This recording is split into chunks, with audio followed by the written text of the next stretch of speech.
Good morning, good morning, good morning. नमस्ते बेटे, नमस्ते। नमस्ते बच्चों, नमस्ते। हाँ यार, आज थोड़ी तबीयत सही नहीं लग रही है। उफ। सॉल्वेबिलिटी प्रोडक्ट हो गया? नहीं बेटा, सॉल्वेबिलिटी प्रोडक्ट अभी नहीं हुआ। कल ओसी क्यों नहीं हुई सर? कल बेटा मैं बीमार पड़ गया था तो ओसी इसलिए नहीं हो पाई। आज छुट्टी है? नहीं, आज कोई छुट्टी नहीं है। ना वाईटी पे छुट्टी है, ना क्लास में छुट्टी है। कॉमन आयन इफेक्ट कराना है, बिल्कुल करा देंगे। कॉमन आयन इफेक्ट भी करा देंगे, बिल्कुल करा देंगे। कॉमन आयन इफेक्ट भी करा देंगे।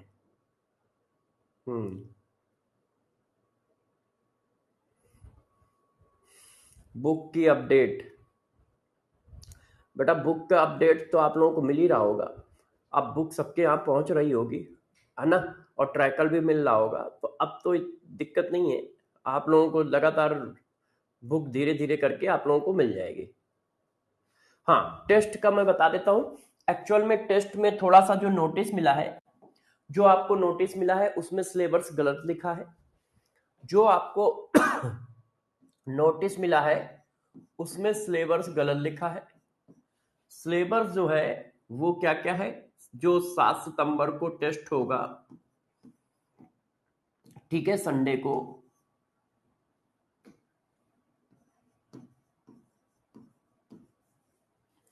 उसका सिलेबस बच्चा केमिकल इक्विलिब्रियम,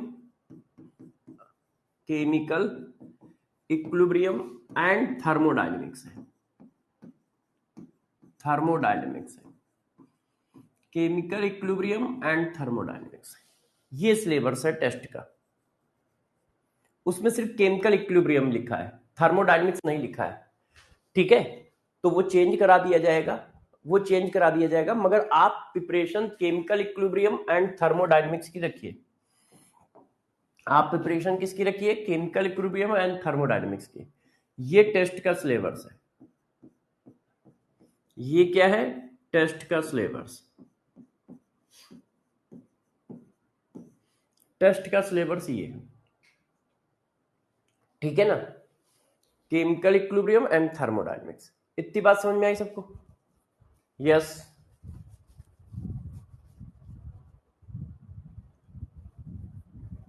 इतनी बात समझ में आ गई? चलो, एक बात आपको ये समझ में आ गई कि क्या है और कैसे है। अब इसके बाद बच्चों देखो, आज आज हम लोग वाईटी पे क्या करेंगे? आज वाईटी पे आईयूपीएसी नेम खत्म करेंगे पार्ट 3 में। आईयूपीएसी नेम पार्ट 3 खत्म करेंगे। इससे क्या होगा? आईपीएसी कंप्लीट हो जाएगा। आईपीएसी वाला चैप्टर कंप्लीट हो जाएगा।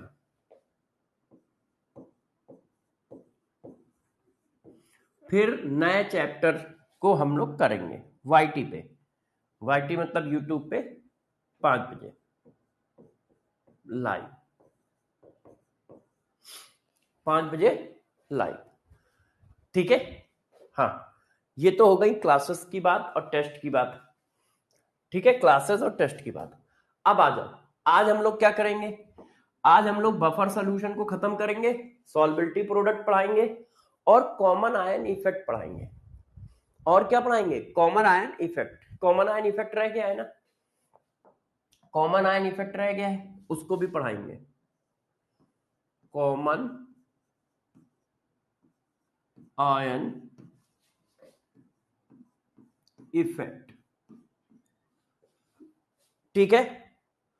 अब सारे बच्चे आ जाएं। टेस्ट ऑफ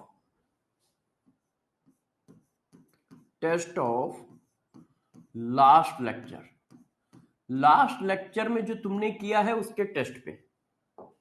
लास्ट लेक्चर में जो तुमने बच्चों किया है उसके टेस्ट पे। ठीक है? टीचर डे को मनी कलेक्शन करेंगे। अच्छा, ठीक है, सब कुछ करवा दिया जाएगा, आप बिल्कुल परेशान ना हो।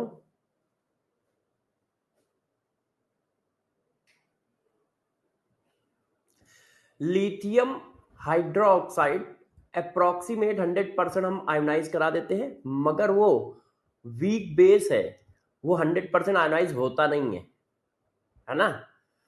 वो 100% आयोनाइज होता नहीं है। इनऑर्गेनिक में कहीं LiOH के आयोनाइजेशन की जरूरत ही नहीं पड़ती है कि कितने % आयोनाइज हो रहा है, इस वजह से इनऑर्गेनिक में ये बात बताई नहीं जाती है।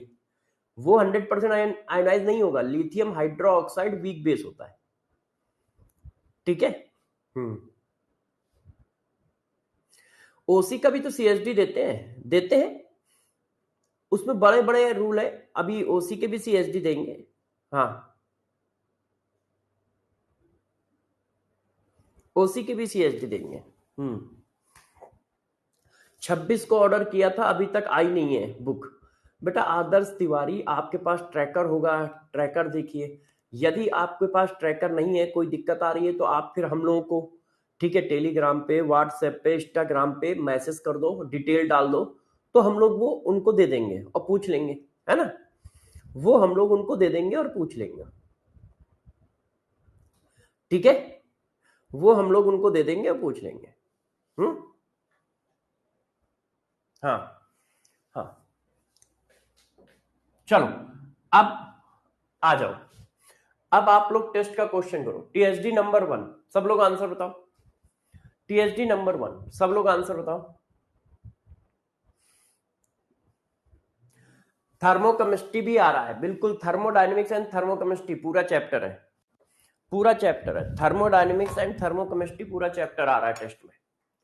चलो TSD का आंसर बताओ।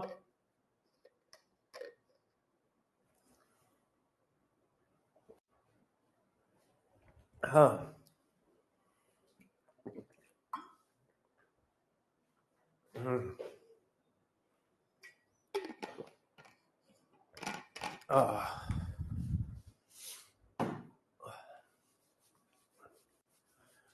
Select composition of buffer solution. Buffer solution का कंपोजिशन बताना है कि इनमें से कौन सा बफर कंपोजिशन का सोल्यूशन है।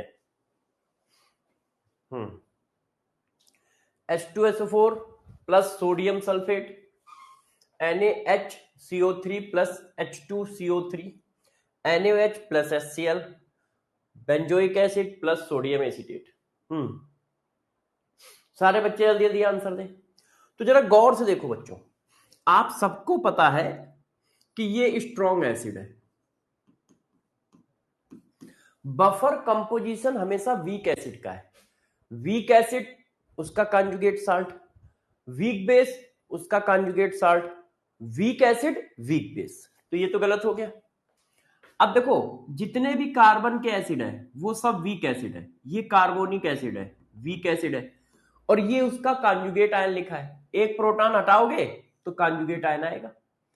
वीक एसिड है ये, इससे एक प्रोटॉन रिलीज करोगे तो ये आ जाएगा। तो वीक एसिड उसका कॉन्जुगेट आयन बफर है। अब strong acid, strong base buffer होते ही नहीं है। अब देखो, वीक एसिड है मगर ये कॉन्जुगेट आयन जो है वो एस्टिक एसिड का है। Conjugate ion of acetic acid, acetic acid का है। तो यार ये तो गलत हो गया ना। जो वीक एसिड हो उसी का कॉन्जुगेट आयन चाहिए। ये वीक एसिड है तो इसी का कॉन्जुगेट आयन चाहिए। ये तो एस्टिक एसिड का कॉन्जुगेट आयन है, तब बफर बनेगा, है ना। जो वीक एसिड हो उसी का कॉन्जुगेट आयन चाहिए। ठीक है आदर्श तिवारी, ठीक किया है, ठीक किया है। अब मैं दे दूंगा, ठीक है आदर्श। चलो भाई, दूसरे क्वेश्चन का आंसर दो। Select the acidic buffer solution. इनमें से एसिडिक बफर सोल्यूशन कौन सा होगा, बताओ सब लोग। नहीं बेटा, कौर आज नया चैप्टर स्टार्ट नहीं होगा, कल होगा या परसों होगा। आज नया चैप्टर स्टार्ट नहीं होगा, कल होगा या परसों होगा। कल होगा या परसों होगा। एसिडिक बफर सोल्यूशन इनमें से कौन है, अच्छे से बताइए।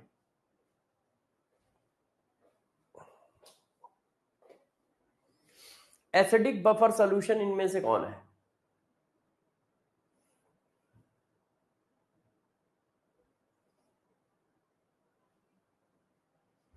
एसिडिक बफर सोल्यूशन इनमें से कौन है। हम्म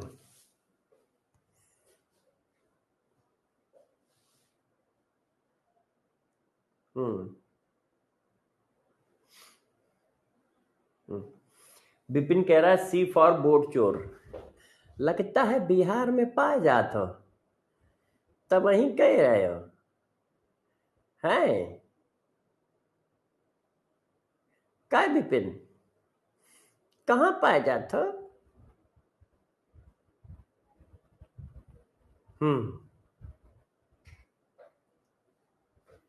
यस,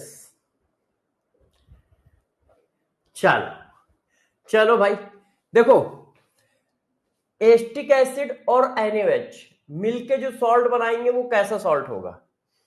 गौर से देखो, weak acid strong base salt, weak acid strong base salt कैसा होगा? बेसिक होगा। जो स्ट्रॉन्ग होता है सॉल्ट उसी का नेचर एक्वायर करता है। अब इसमें से स्ट्रॉन्ग कौन है? बेस। तो सॉल्ट जो बनेगा वो बेसिक होगा।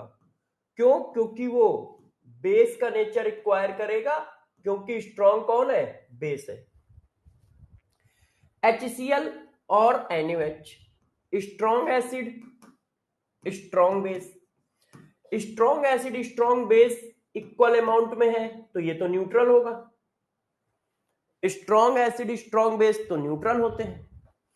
अच्छा, अब ये देखो स्ट्रॉन्ग एसिड और वीक बेस, तो ये एसिडिक होगा, ये सॉल्यूशन एसिडिक होगा, NH4Cl। सॉल्ट कैसा बनेगा? NH4Cl। और सॉल्यूशन कैसा होगा? एसिडिक। क्यों? सॉल्ट उसी का नेचर एक्वायर करता है जो स्ट्रॉन्ग होता है। एसिड स्ट्रॉन्ग है तो एसिड का नेचर एक्वायर करेगा, बेस स्ट्रॉन्ग है तो बेस का नेचर एक्वायर करेगा। दोनों स्ट्रॉन्ग है तो न्यूट्रल हो जाएगा, और दोनों ही वीक है तो पता नहीं। तो आप सभी बच्चों ने टेस्ट दे दिया है। दो में से किसके कितने क्वेश्चन सही हैं बताइए? आप सभी बच्चों ने टेस्ट दे दिया है, दो में से किसके कितने क्वेश्चन सही हैं बताइए? Yes yes, very good. Hmm, बहुत सही। मैक्सिमम बच्चों के दो में से दो सही हैं। मैक्सिमम बच्चों के दो में से दो सही है। बहुत सही, बहुत सही। Good good good good good. अब जरा देखो यार, मैं आपको पढ़ा रहा था बफर सॉल्यूशन, तो बफर सॉल्यूशन के अब क्वेश्चन भी करने हैं, क्योंकि फार्मूले बता दिए थे, है ना? हम लोग हेडिंग कर रहे थे बफर सॉल्यूशन। अब बफर सॉल्यूशन जब हम लोग हेडिंग कर रहे हैं तो जरा एक आध आपको क्वेश्चन कराता हूं,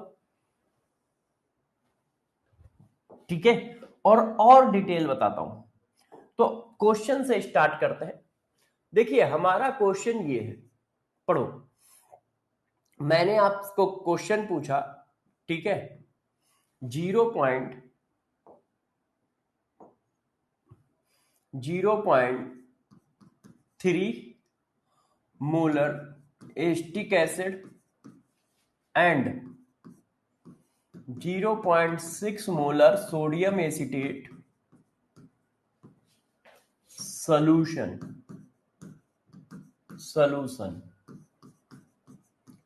present in closed container. Calculate pH of solution. आपको दिया है pKa of acetic acid is 4.8। Answer मैं आप लोगों को बता देता हूं, आप लोग अपनी तरफ से आंसर बताएं। 4.8, 5.1, 4.5, none of these। बताइए बच्चों, पहला क्वेश्चन आप सबकी स्क्रीन पर ये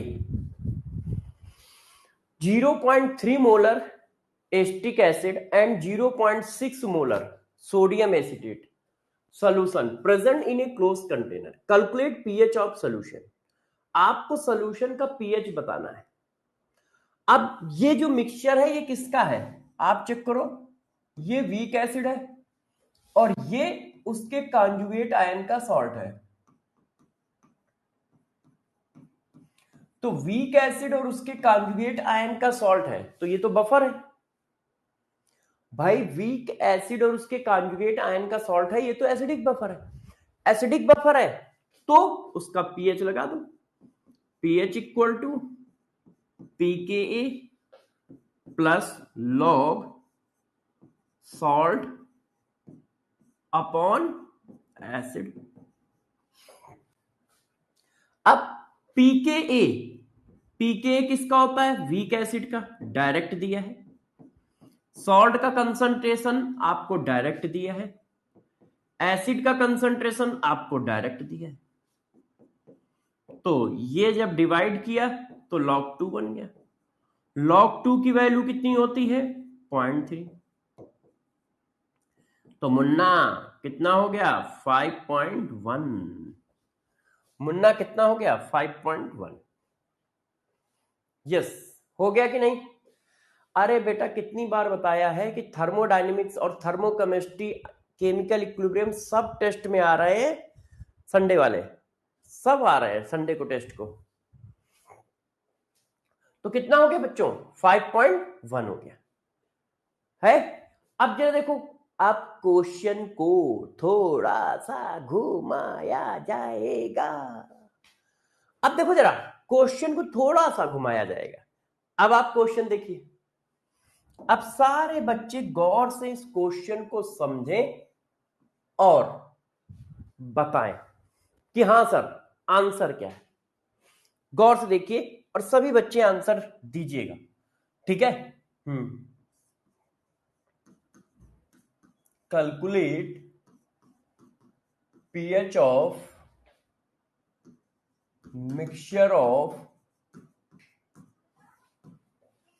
equal volume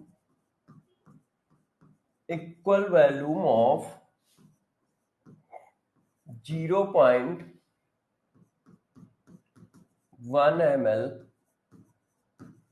0.1 molar 500 ml aniline and 0.2 molar 500 ml। आप चाहो तो ml ना भी लिखो क्योंकि इक्वल वॉल्यूम पीछे लिख चुके हो, इक्वल वॉल्यूम पीछे लिख चुके हो। 0.2 मोलर एनिलीनियम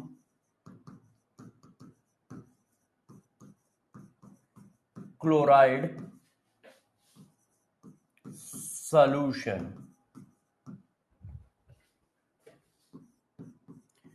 pKa of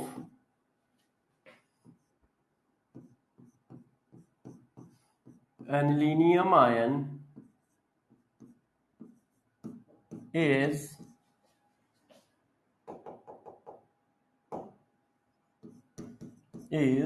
4.8। सारे बच्चे आंसर दें, सभी बच्चे आंसर देंगे, बहुत अच्छे से देंगे, ठीक है, सारी बातों को ध्यान में रखते हुए।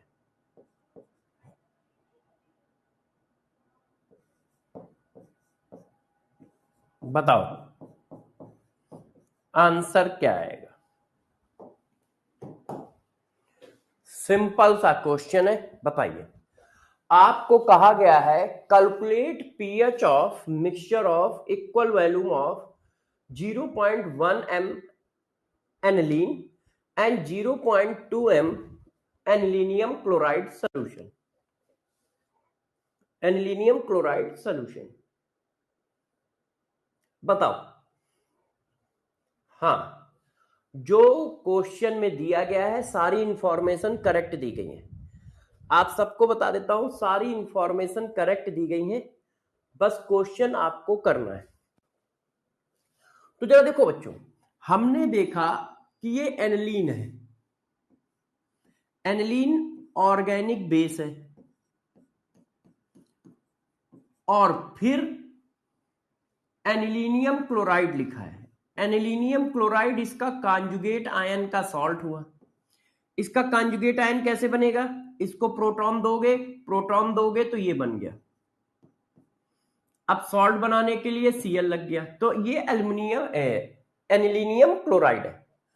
तो वीक बेस और उसका कॉन्जुगेट आयन, इसका मतलब ये बेसिक बफर है। अब जब ये बेसिक बफर है तो बेसिक बफर का पीएच लगेगा, तो बेसिक बफर का पीओएच निकलता है। बेसिक बफर का बच्चों क्या निकलता है? पीओएच। क्या होता है? POH equal to pKb plus log salt upon base. POH equal to pKb plus log salt upon base. अब मैंने क्वेश्चन स्टार्ट किया तो मैंने देखा कि यहां पीकेबी तो दिया ही नहीं है, क्वेश्चन में तो पीकेए दिया है। ऊपर से पीके किसका दिया है? उसके कॉन्जुगेट आयन का। गौर से देखो, हमें चाहिए पीकेबी, मतलब केबी ऑफ अमोनिया चाहिए, और यहां क्या दिया है? के ऑफ अमोनियम आयन। तो आपको याद हो मैंने पढ़ाया है pKa of weak base plus pKb of conjugate ion का सम 14 के बराबर होता है। आपको यह पढ़ाया है के ए ऑफ वीक बेस, सॉरी ये थोड़ा सा गड़बड़ लिखा है, हाँ ये भी ऊपर वाला भी गड़बड़ लिखा है, फिर से लिखता हूं। आपको यह पढ़ाया है pKb of weak base into के ए ऑफ कॉन्जुगेट आयन का मल्टीप्लाई के डब्ल्यू के बराबर होता है 10 की पावर -14 के बराबर होता है। फिर मैंने आपको यह पढ़ाया है pKb of weak base plus pKa of conjugate ion 14 के बराबर होता है। इसी तरह एसिड के लिए भी पढ़ाया है पीकेए ऑफ वीक एसिड और पीकेबी ऑफ कॉन्जुगेट आयन का सम 14 के बराबर होता है। तो यहां पर आपके पास के दिया है, और जबकि हमें यहां पीकेबी ऑफ अमोनिया रखना है, तो हमें पहले वैल्यू निकालनी पड़ेगी। पीकेबी ऑफ अमोनिया, अमोनिया मतलब aniline, pKb of aniline equal to होगा 14 minus pKa of conjugate ion. हमने क्वेश्चन को थोड़ा फंसाया है, तो ये आया पीकेबी की वैल्यू। ए बटा माइनस करो यार, अरे मुन्ना माइनस करो। तो ये आया 14 में से 4 गए 10, और ये गया 9.2, तो ये 9.2 आया। तो यहां पर आप वैल्यू डालोगे 9.2 की। मैंने क्वेश्चन को टफ करने के लिए इस जगह फंसा दिया। अब जरा देखो इक्वल वैल्यू में, तो जब बफर का पीएच चल रहा है तो वैल्यूम की कोई दिक्कत नहीं होती है, चाहे जैसा दिया हो, क्योंकि वैल्यूम का टर्म नहीं होता है। देखो ये क्या लिखा है? सॉल्ट। ये क्या लिखा है? बेस। तो सॉल्ट का कंसंट्रेशन क्या होगा? Mole of salt divided by volume of container. इसका क्या होगा? Mole of base divided by volume of container. तो वॉल्यूम ऑफ कंटेनर तो कट गया, क्यों? दोनों एक ही कंटेनर में है, एक ही सॉल्यूशन में है, तो वॉल्यूम तो दोनों का सेम ही होगा। वॉल्यूम तो दोनों का सेम होगा, तो वॉल्यूम का टर्म ही नहीं होता है। क्यों? कंसंट्रेशन अपॉन कंसंट्रेशन का रेशियो लिखा है, तो वॉल्यूम का तो टर्म कट जाएगा। तो जब इक्वल वॉल्यूम मिलाओगे तो वॉल्यूम डबल हो जाएगा, कंसंट्रेशन आधा हो जाएगा। मगर वॉल्यूम का टर्म कट रहा है, इसलिए आप कंसंट्रेशन को आधा ना करो। कर भी दोगे तो भी आंसर आएगा, ना करोगे तो भी आंसर आएगा। क्यों? क्योंकि वॉल्यूम का टर्म गायब है। तो concentration of salt 0.2, concentration of base 0.1, तो ये क्या बना log 2, log 2 की वैल्यू 0.3, तो जब मैंने इसकी वैल्यू 0.3 रख दी तो 9.5 आया, तो 9.5 कोई आंसर नहीं है, 9.5 कोई आंसर नहीं है। तो अब मैंने आपको क्या किया, थोड़ा सा फंसाया। कहां फंसा दिया, हमने यहां फंसा दिया कि बच्चे जोश जोश में यहां पे ये वैल्यू डालते हैं, और ये पीओएच आया है और हमने पूछा पीएच है, ये पीओएच आया है, हमने पूछा पीएच है, अभी भी क्वेश्चन खत्म नहीं है। तो भाई पीएच इक्वल टू कितना आया, पीएच इक्वल टू आया 14 माइनस 9.5, तो ये कितना हो गया 4.5 हो गया। पीएच 4.5 है, 4.7 नहीं है, 4.5। हमसे पीएच पूछा गया है, मगर मैंने आपको हमेशा पढ़ाया है कि बेसिक सॉल्यूशन का यदि पीएच पूछा जा रहा है तो सबसे पहले पीओएच निकालोगे, फिर पीएच निकालोगे, फिर पीएच निकालोगे। तो बात समझ में आया। मैंने इस क्वेश्चन में क्या टफ किया, मैंने इस क्वेश्चन में आपका पीके और पीके बी की वैल्यू टफ की है ना, पीके ए और पीके बी की वैल्यू टफ की, जैसे आप कर ना पाओ। अब देखो मैं फिर टफ कर रहा हूं, अब क्या टफ कर सकते हैं, तो अब जो मैं टफ करने जा रहा हूं उससे पहले मैं उसको पढ़ाता हूं, नहीं तो फिर पकड़ नहीं पाओगे क्वेश्चन, पकड़ नहीं पाओगे। देखो बच्चों,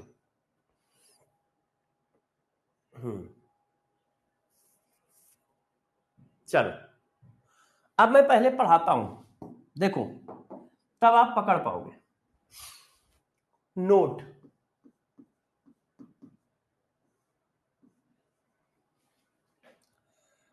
एसिड और बेस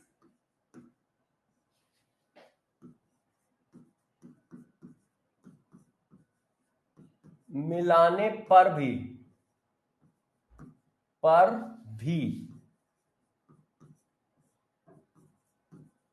बफर सॉल्यूशन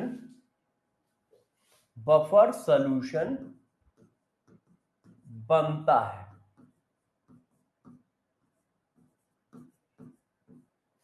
यदि आप एसिड और बेस को मिलाओगे तो भी बफर बनता है। अभी आप क्या क्या मिला रहे थे, वीक एसिड और उसका सॉल्ट, अब हम क्या मिला रहे हैं, एसिड और बेस, तब भी बफर बनता है। कैसे बनता है, गौर समझिएगा मेरी बात, सभी बच्चे गौर से नजर देंगे क्योंकि ये वाला क्वेश्चन आएगा तो गड़बड़ होगा। देखो जरा, पहले मैं एग्जांपल करके दिखाता हूं, फिर मैं कंडीशन लिखूंगा, ठीक है। पहले मैं एग्जांपल करके दिखाता हूं। देखो बच्चों, मैंने एक कंटेनर ले लिया, अरे कंटेनर ले लूं कि ना लूं, बताओ, कंटेनर ले लूं ना, मुन्ना बदमाशी नहीं, ले लूं कंटेनर। बच्चे ने कहा सर ले लो, कब मना किया है आपको, आपको हम किसी चीज के लिए मना करते हैं। तो देखो इस कंटेनर में मैंने डाला, मजाक खत्म करते हुए सब लोग इधर फोकस करो, करो जल्दी से। इस कंटेनर में मैंने डाला 10 मोलर एसिटिक एसिड, देखो मुन्ना, और इसी कंटेनर में मैंने डाला 2 मोलर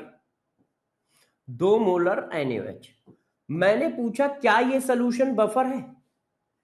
इस कंटेनर में 10 मोलर एसिटिक एसिड और 2 मोलर 10 मोलर एसिटिक एसिड और 2 मोलर NaOH डाला।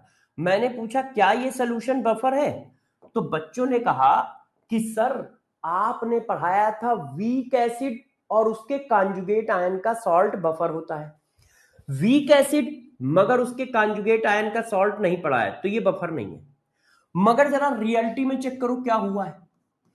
जब आपने एसिड को बेस में डाला, तो जब एसिड और बेस मिलाओगे तो केमिकल रिएक्शन होगी। केमिकल रिएक्शन में बना क्या, सोडियम एसीटेट प्लस वाटर।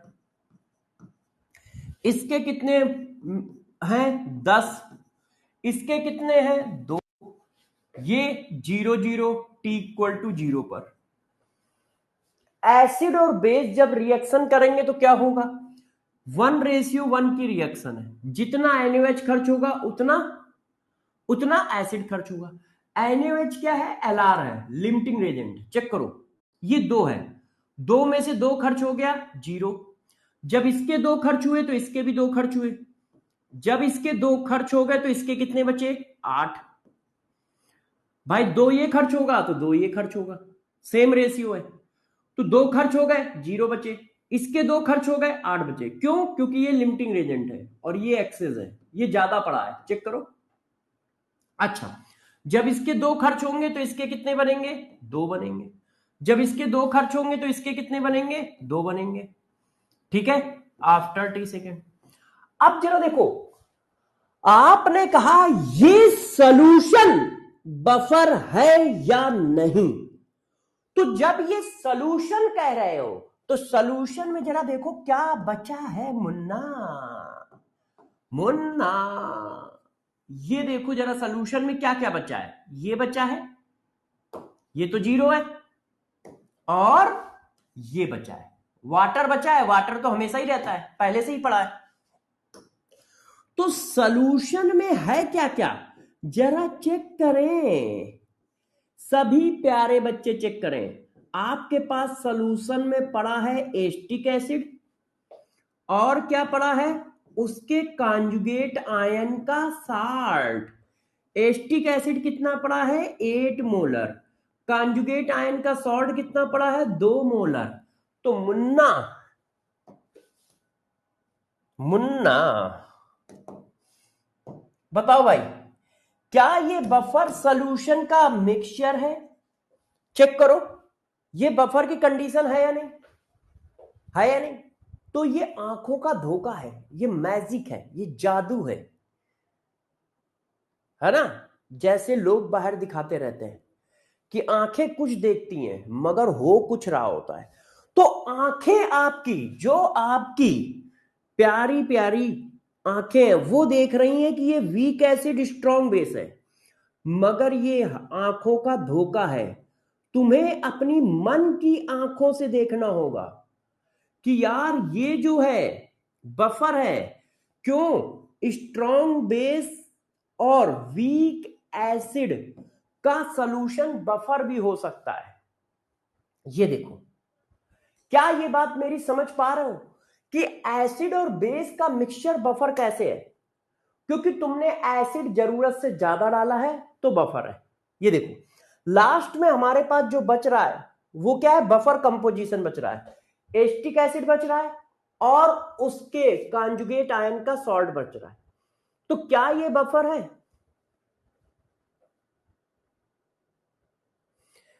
कहां हो प्रभु, क्या नाम है तुम्हारा? साबाद। साबाद मियां, जरा तुम ये बताओ कब से मार नहीं खाए हो? एसिड और बेस 100% रिएक्शन करेंगे।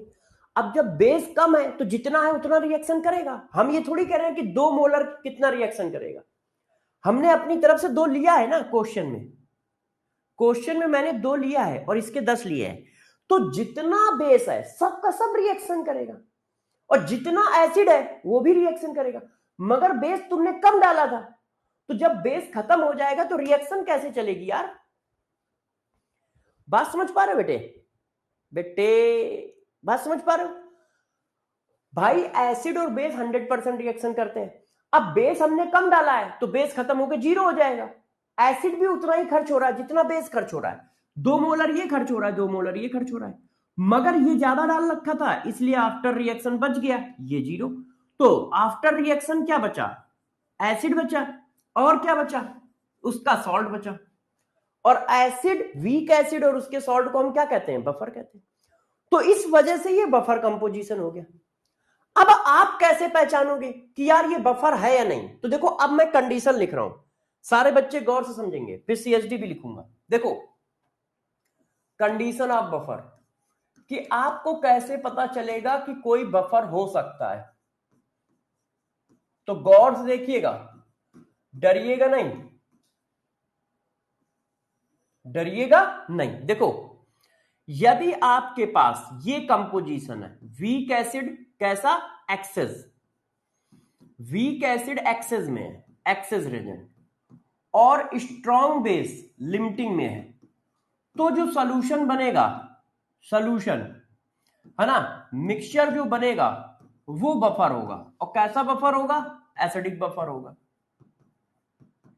एसिडिक बफर होगा, चेक कर लो, एसिडिक बफर होगा।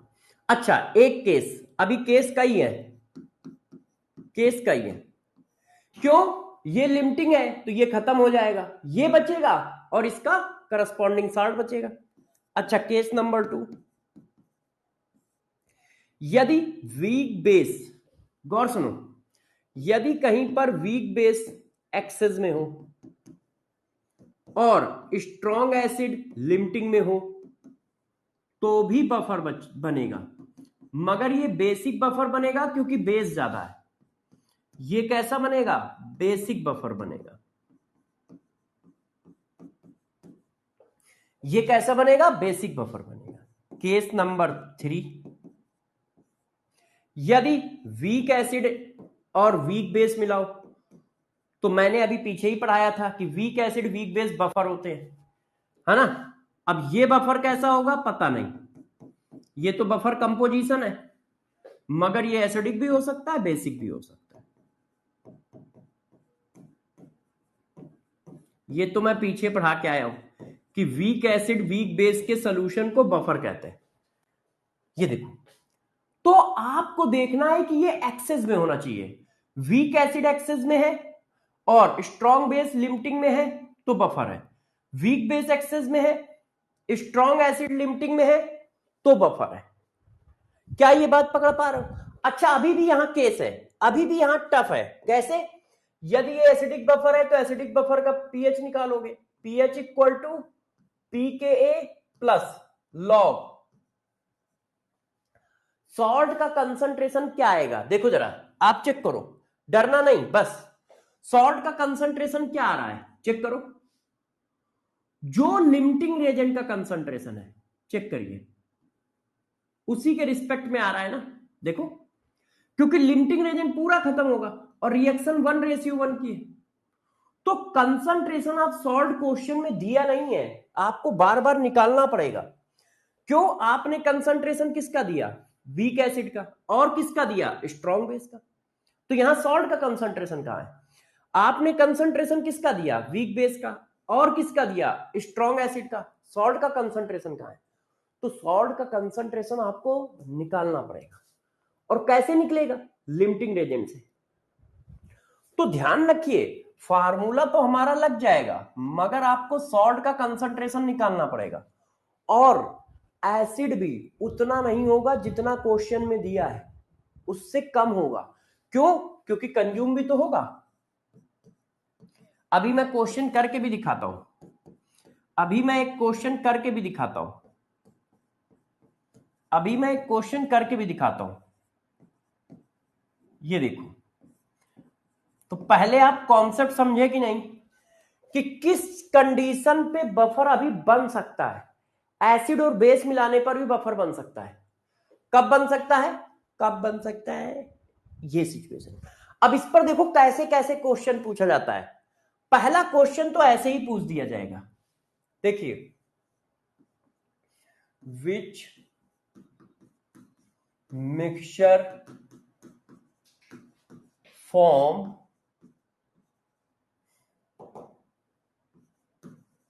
Buffer solution, buffer solution. ए, गौर से देखिएगा, ए, ठीक है, which mixture form buffer solution, A 10 litre 1 molar acetic acid plus 2 litre 1 molar NaOH।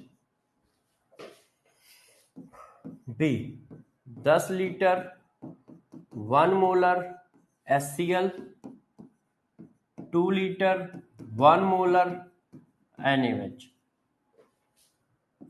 C 10 litre 1 molar NH4OH plus 10 litre 1 molar HCl। D none of this. बताओ which solution form buffer solution?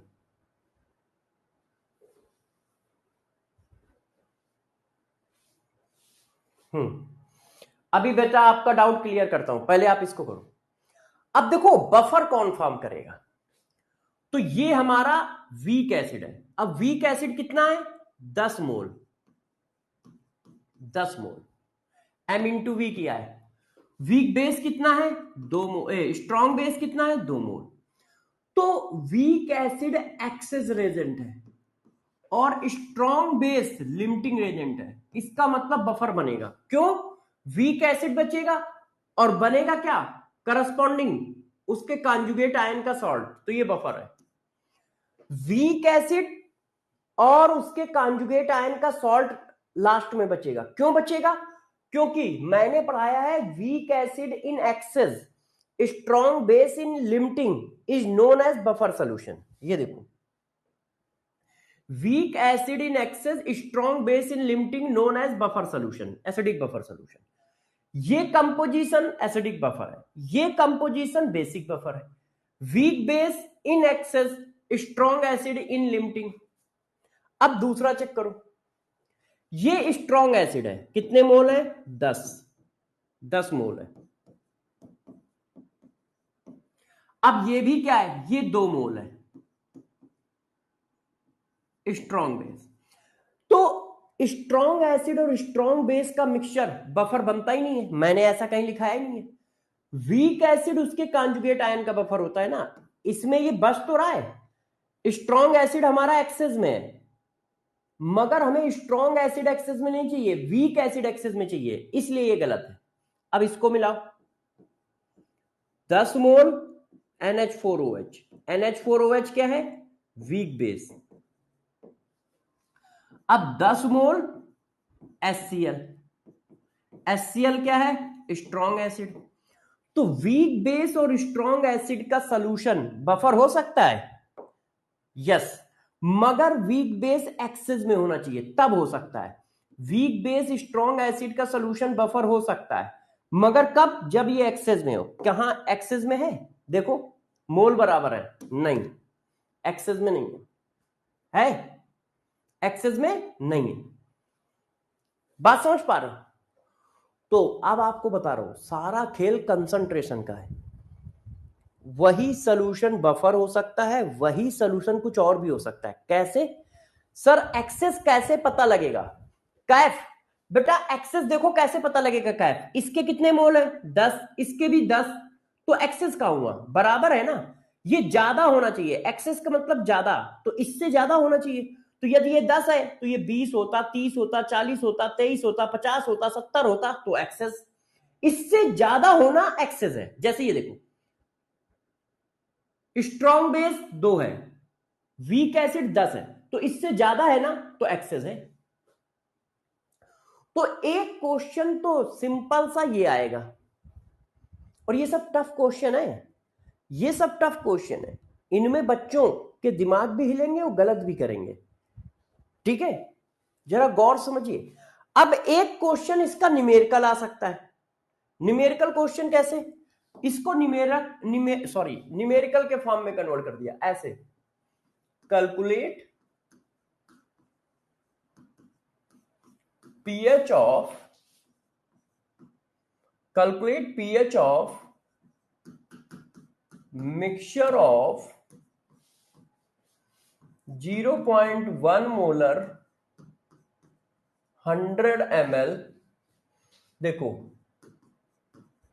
Acetic acid and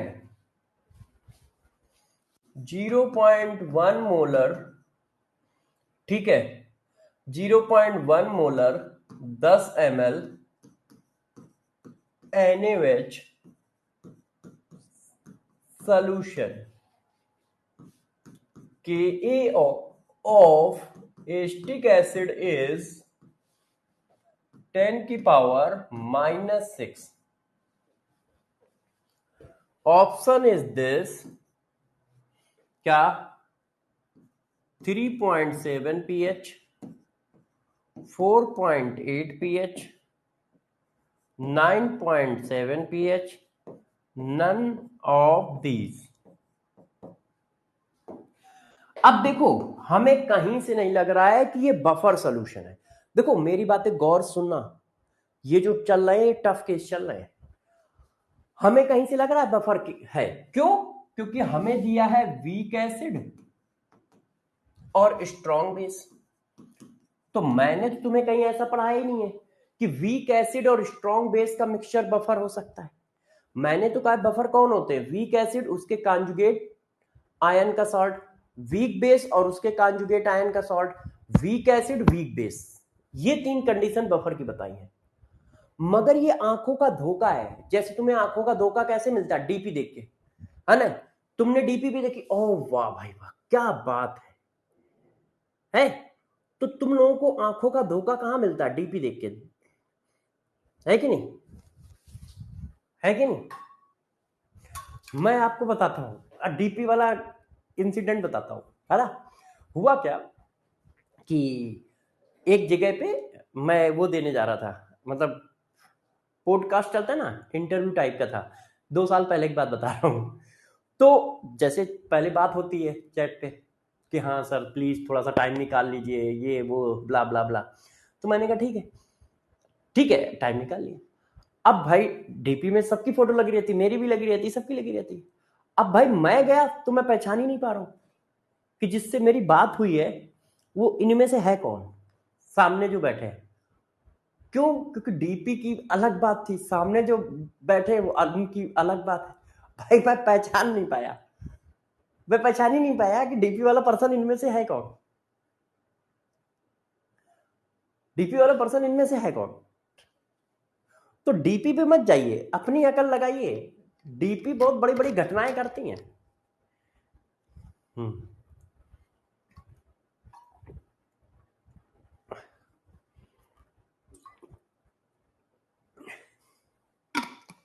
तो ये आपको ध्यान होगा जोश talk का वो आया था मेरा एक जोश टॉक में इंटरव्यू टाइप का।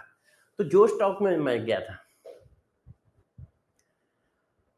तो आपको दिख कुछ रहा है मगर होगा कुछ। दिख क्या रहा है कि यार ये वीक एसिड स्ट्रॉन्ग बेस का सॉल्ट है, मगर रियलिटी में क्या है? रियलिटी में क्या है? ये बफर है।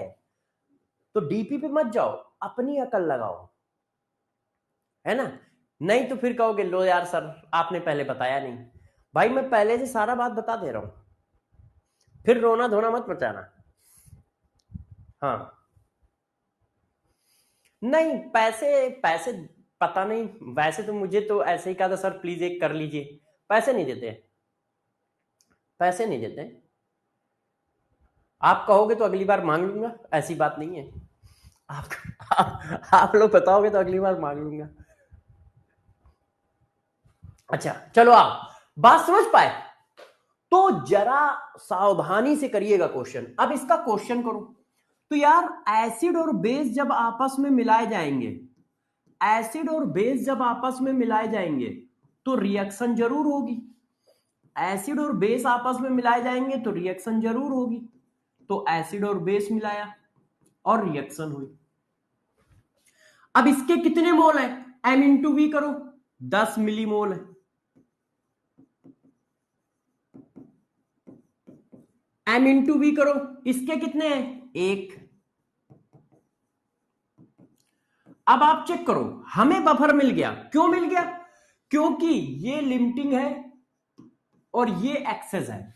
मैंने तुम्हें पढ़ा रखा है, मैंने तुम्हें पढ़ा रखा है कि यदि वीक एसिड एक्सेस है, वीक एसिड एक्सेस है, स्ट्रॉन्ग बेस लिमिटिंग है, तो बफर बनेगा, तो बफर बनेगा। देखो बफर बनना है। ये कितना हो गया? 0। ये कितना हो गया?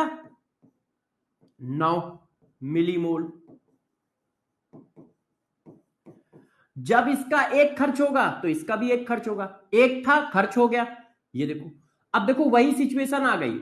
Week acid excess, strong base limiting. अब ये 1 खर्च हो रहा है तो ये बनेगा कितना? 1।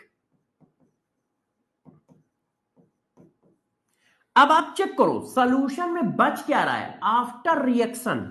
यदि आफ्टर रिएक्शन देखो तो वीक एसिड बचा, ये तो 0 हो गया, और उसका कॉन्जुगेट आयन सॉल्ट बना, तो अब आप बफर लगाओगे, तो pH equal to pKa, pKa की वैल्यू क्या है 6, माइनस लॉग होता है ना, plus log salt upon acid.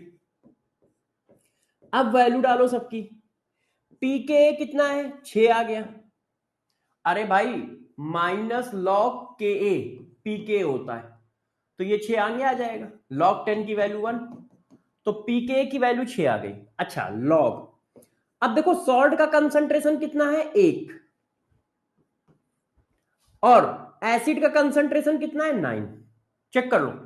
अरे भाई इसको वॉल्यूम से डिवाइड करोगे, जितने वॉल्यूम से इसको डिवाइड करोगे उतने ही वॉल्यूम से इसको डिवाइड करोगे, तो यहां वॉल्यूम अपॉन वॉल्यूम कट जाएगा, तो इसलिए मैंने डिवाइड ही नहीं किया, मक्कारी की। मैंने कहा कौन मेहनत करेगा, मैंने कहा कौन मेहनत करेगा, इसको ऊपर ले आया, तो इसको ऊपर ले आओगे तो 9 की पावर -1 आगे आ गया, तो 6 माइनस लॉग 9, और लॉग 9 को मैंने लिख लिया 3 की पावर 2, तो ये देखो ऐसे आ गया, लॉग 3 की वैल्यू 0.48, तो ये देखो 0.48 को 48 दूना कितना होता है 96, 48 दूना कितना होता है 96, तो ये आंसर आ गया 5.04।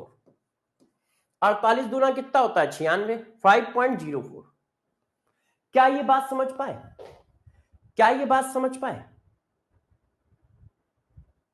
अब आप जिसको कहते ना और पेपर बहुत टफ आया, ऐसा ही क्वेश्चन आ रहा होगा, बस ऐसा ही आ रहा होगा। अब बच्चों में एक कंफ्यूजन चल रहा है, मैंने पढ़ा तो दिया है, देखो मैं तो टीचर हूं, बहुत सालों से पढ़ा रहा हूं, तो मुझे तो सारे केस याद है, मुझे सारे केस याद है, मगर वो सामने जो बच्चा है बेचारा, वो तो या तो पहली बार पढ़ रहा है, इनमें से कुछ बच्चे 11th के भी होंगे, 11th के बच्चे भी ले लेते हैं एडमिशन कि आराम आराम सर लोग पढ़ा रहे हैं तो 11th वाले पढ़ लें, कुछ 11th में होंगे, कुछ 12th में होंगे, कुछ ड्रॉपर में होंगे, ड्रॉपर में पहले साल, दूसरा साल, तीसरा साल। अब इतने सारे आपने जो केस बना दिए हैं, ये बच्चे को याद करने में और समझने में दिक्कत आती है। आप पढ़ा रहे हो उस समय तो समझ में आ जाता है, क्यों? क्योंकि उस समय आप पर्टिकुलर उसी केस को डिस्कस कर रहे हो, उस समय आप पर्टिकुलर उसी केस को डिस्कस कर रहे हो। जब बच्चों के सामने क्वेश्चन आता है तो उसके दिमाग में तो 100 केस है, क्यों? आपने एक एक करके इतने सारे केस डिस्कस कर दिए। अब उसके सामने जब क्वेश्चन आया तो उसकी आंखें फट गई, यार कौन सा केस है? अब वो ध्यान कर रहा है, अरे यार वो केस था एक, ये केस था एक, वो केस था, जब ये एक्सेस था तो क्या होगा, वो एक्सेस था क्या होगा, तो बेचारा बच्चा परेशान हो जाता है। तो इसके लिए ज्यादा रिवीजन लगेगा, ज्यादा रिवीजन लगेगा। और ये तुम्हारे साथ घटना नहीं घट रही है, हम भी जब पढ़ते थे हमारे साथ भी घटना घटती थी कि यार इतने सारे केस हैं, उस समय तो मैंने समझ लिया, सर ने पढ़ाया, मुझे सब समझ में आया, अब उस समय मैंने क्वेश्चन भी कर दिए, मगर जब 10 दिन बाद कोई क्वेश्चन अचानक सामने आया तो अब मुझे पकड़ना होता है कि यार ये क्वेश्चन बफर का है या सॉल्ट हाइड्रोलिसिस का है या एसिड बेस मिक्सचर का है। क्यों? एसिड और बेस को मिला के तुमने बफर भी बनाया, एसिड और बेस को मिला के तुमने सॉल्ट हाइड्रोलिसिस भी की, और एसिड और बेस को मिला के तुमने पीएच भी निकाला। तो हमको समझने में थोड़ी दिक्कत आती है क्योंकि इतने सारे केस दिमाग में नहीं रुक पाते हैं, तो इसीलिए मैं सारे केस अब एक पेज पे लिख रहा हूं, जैसे आपको थोड़ा सा आइडिया मिले और ध्यान रहे। ठीक है, गौर समझिएगा, मैं भी आपके बीच में पाया जाता हूं, इसलिए मुझे भी सब कुछ पता है। अब गौर से मेरी बात सुनिएगा, डरिएगा नहीं, बस बस क्या नहीं करोगे बच्चों, बस क्या नहीं करोगे, डरोगे नहीं, है ना? क्या नहीं करोगे, डरना नहीं यार। अब देखो जरा, condition of acid, weak acid strong base mixture, आप weak acid strong base mixture को मिलाओगे तो देखो क्या क्या बन सकता है, क्या क्या बन सकता है। अब देखो जरा बच्चों मैं पढ़ाता हूं, है ना? देखो सिंपल भी है टफ भी है, वैसे सिंपल तो नहीं है यार, टफ ही है ना? मुझे भी समझने में टाइम लगता था, ऐसा नहीं है। यदि मैं अपने को जबरदस्ती हीरो बताऊं तो बात अलग है, यदि मैं अपने को जबरदस्ती हीरो बताऊं तो बात अलग है, नहीं तो तोते धुआं सब हमारे भी निकलते थे, क्योंकि ये चीज टफ है तो है, मगर मैं आपको इजी करके पढ़ाने की कोशिश कर रहा हूं, है ना, इजी करके पढ़ाने की कोशिश कर रहा हूं। अब जरा गौर से देखो, गौर से देखिए। हाँ सीएसडी भी दूंगा, बच्चा कह रहा सर सीएसडी नहीं दोगे क्या? सीएसडी भी दूंगा यार, ये सीएसडी दे रहा हूं, चलो सीएसडी में लिख दूं क्या? अब जरा गौर से देखिए, पहले मुझे समझाने दीजिए, है ना, सीएसडी भी दे दूंगा, पहले मुझे समझाने दीजिए कि केस है क्या। पहले आपके लिए जो मैं लाइन खींच रहा हूं उसको मुझे पढ़ाने दीजिए। देखिए डरना नहीं, है ना बच्चों, क्या नहीं करोगे, डरोगे नहीं।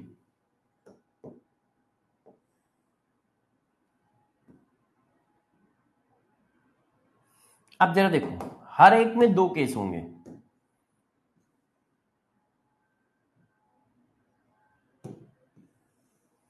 मस्त पढ़ाऊंगा यार, एकदम झक्कास, आप बस देखते जाओ, दिल आपका गार्डन गार्डन हो जाएगा। देखो बच्चों, हमने मिलाया वीक एसिड स्ट्रॉन्ग बेस। अब वीक एसिड स्ट्रॉन्ग बेस का मिक्सचर क्या क्या हो सकता है, ध्यान दीजिए।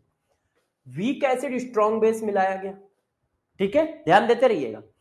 वीक एसिड स्ट्रॉन्ग बेस मिलाया गया, यदि दोनों सेम मोल में है, वीक एसिड के मोल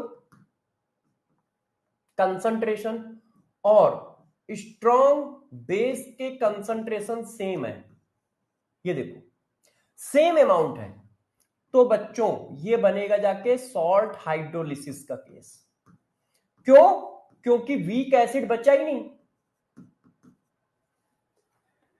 वीक एसिड के 5 मोल, स्ट्रॉन्ग बेस के 5 मोल, तो क्या वीक एसिड बचेगा? नहीं, अब सिर्फ सॉल्ट बचेगा, अब सिर्फ सॉल्ट बचेगा। और सॉल्ट कैसा है? वीक एसिड स्ट्रॉन्ग बेस का सॉल्ट है, तो इसका पीएच निकलेगा इस फार्मूले से। वीक एसिड स्ट्रॉन्ग बेस का पीएच का फार्मूला ये होता है 7 + ½ pKa + ½ log concentration of salt, ये होता है, ये देखो। अच्छा अब केस जरा समझो, केस नंबर 2, केस नंबर 2, मान लो वीक एसिड एक्सेस में हो, एक्सेस, और स्ट्रॉन्ग बेस लिमिटिंग अमाउंट में हो, मतलब लिमिटिंग रेजेंट हो, लिमिटिंग रेजेंट हो,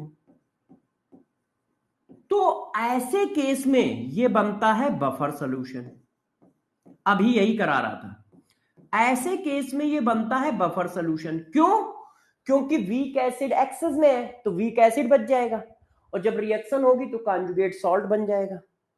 तो वीक एसिड एक्सेस में है तो ये बच गया, और रिएक्शन होने पे कॉन्जुगेट सॉल्ट बन गया, तो वीक एसिड और उसका कॉन्जुगेट सॉल्ट सॉल्यूशन में बचा, तो वो बफर हो गया, क्योंकि ये तो लिमिटिंग में है, खत्म ही हो जाएगा।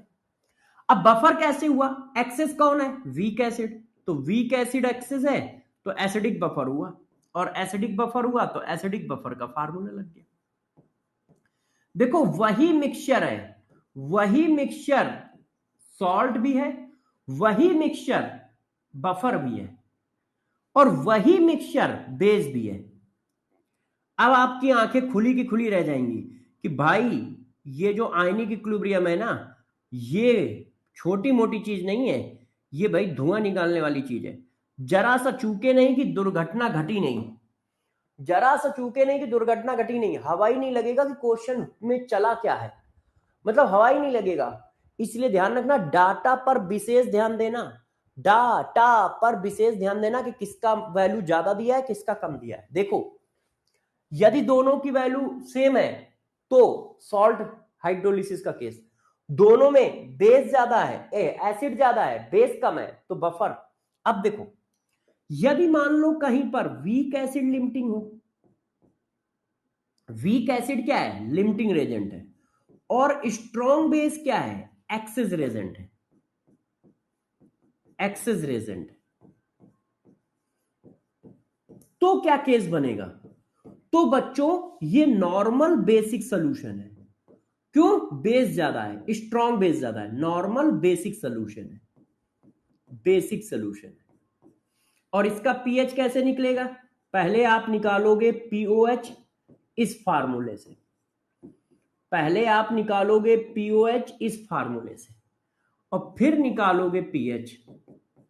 क्योंकि मैंने हमेशा कहा है कि कोई भी बेसिक सोल्यूशन आएगा तो हमेशा आप पहले पीओएच निकालेंगे। तो एक ही मिक्सचर के 3 केस हैं। हाँ, क्या हुआ? उड़ गए होश, उड़ गए। अब पता चला किसको कहते हैं केमिस्ट्री और किसको कहते हैं फिजिकल केमिस्ट्री। रोना और धोना दोनों चालू। हाँ, बस निकल गई हेकड़ी। अब समझ में आया game of physical chemistry, game of ionic equilibrium. Week acid और स्ट्रॉन्ग बेस को मिलाओगे तो इतनी सिचुएशन है। मतलब वो सॉल्ट हाइड्रोलिसिस के फार्मूले से भी सॉल्व होगा, वो बफर भी हो सकता है, वो आपका सिर्फ एक बेस भी हो सकता है, स्ट्रॉन्ग बेस का सॉल्यूशन भी हो सकता है। कब कब क्या क्या होगा वो उसका कंसंट्रेशन डिसाइड कर रहा है। चेक करो, कब कब क्या क्या होगा वो उसका कंसंट्रेशन डिसाइड कर रहा है। तो आपको बड़े आराम से डाटा पकड़ना पड़ेगा। और आप कहो कि सर क्या ये इजी है? नहीं, इजी नहीं है, टफ है। क्यों? क्योंकि मैं तो लगातार सिचुएशन बताता जा रहा हूं, मगर उस बेचारे बच्चे को स्टोर भी रखना है। मैं अपने लेवल पे चेक कर रहा हूं तो मैंने इसको 22 साल पढ़ा है।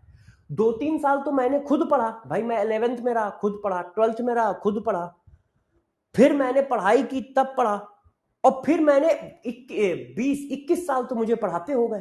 तो इसका मतलब कम से कम 25 साल से मैं इसको पढ़ा रहा हूं, और जब मैं 25 साल से पढ़ रहा हूं तब मैं इतना बता पा रहा हूं।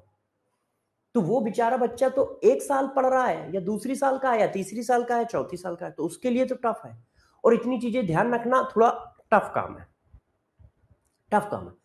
अब तुम पूछो कि सर आपको आता था? तो मैं लिटरली बताता हूं, पहली बार जब मैंने आयनिक इक्विलिब्रियम पढ़ा था तो हवा ही नहीं लगा था कि ये होता क्या है। ये एक आंधी की तरह आया, तूफान की तरह चला गया। उसके बाद बस मेरे को तिनके मिले, तिनके मतलब थोड़ा बहुत मैं क्वेश्चन कर पाता था। फिर मैं जब 11th का पेपर आता है ना, हाफ ईयरली, तब मैंने इसको दोबारा पढ़ा तो मुझे थोड़ा सा आया। फिर जब पेपर खत्म हो गए पूरे 11th, तो 11th और 12th के बीच में जो गैप मिलता है उसमें मैंने फिर इसको पढ़ा, तब मुझे थोड़ा और आया। फिर मैं 12th के बीच में मैंने इसको पढ़ा। मतलब स्कूल लेवल पे ही मैंने इस चैप्टर को कम से कम 4 बार पढ़ा, जैसे मेरा स्ट्रांग हो जाए। और चौथे बार में मुझे सारे केस ध्यान रहने लगे, धीरे धीरे केस ध्यान में रहने लगे। इसी वजह से मैंने क्या किया, जब मैंने देखा कि मुझे प्रॉब्लम आई, तो मैं जब आप बच्चों को पढ़ाता हूं तो ये सारे केस बता देता हूं कि कितनी कितनी तरह की सिचुएशन बनेगी, और एक जगह लिखा देता हूं, क्योंकि बुकों में ऐसा कुछ लिखा नहीं है। तो हमको ध्यान रखने के लिए नोट्स बहुत अच्छे से बनाने होते हैं। ये देखो, बात समझ पा रहे? अब बच्चों ने कहा सर समझ तो रहे हैं, मगर यदि आप क्वेश्चन करा दो ना तो हमारा बहुत भला हो जाए। अब देखो, गौर से देखना, मैं क्वेश्चन करा रहा हूं पैरेलल, जैसे तुम्हें पता चले। अब कोई कहेगा सर क्या इस पे क्वेश्चन आ सकता है? बिल्कुल आएगा, आ सकता है। और जिस दिन आएगा उस दिन कहोगे पेपर टफ था। पेपर टफ नहीं होता है, हमारी प्रिपरेशन इधर उधर होती है। अब गौर से देखना बच्चों, डरना नहीं यार। हाँ ना, देखो क्वेश्चन दे रहा हूं, calculate pH of mixture of 0.1 molar 10 litre acetic acid and 0.1 molar, ठीक है, 10 litre NaOH solution, pKa of acetic acid is 4.8। सारी चीजें आपको लिख के दूंगा, मतलब करके दूंगा। 4.7, 9.3, 8.8, none of these। अब देखो इस क्वेश्चन को मैंने कॉपी किया बच्चों, अब आप देखिएगा इस क्वेश्चन को मैंने कॉपी किया। आपके पास ये सुविधा हो तो आप भी कर सकते हो।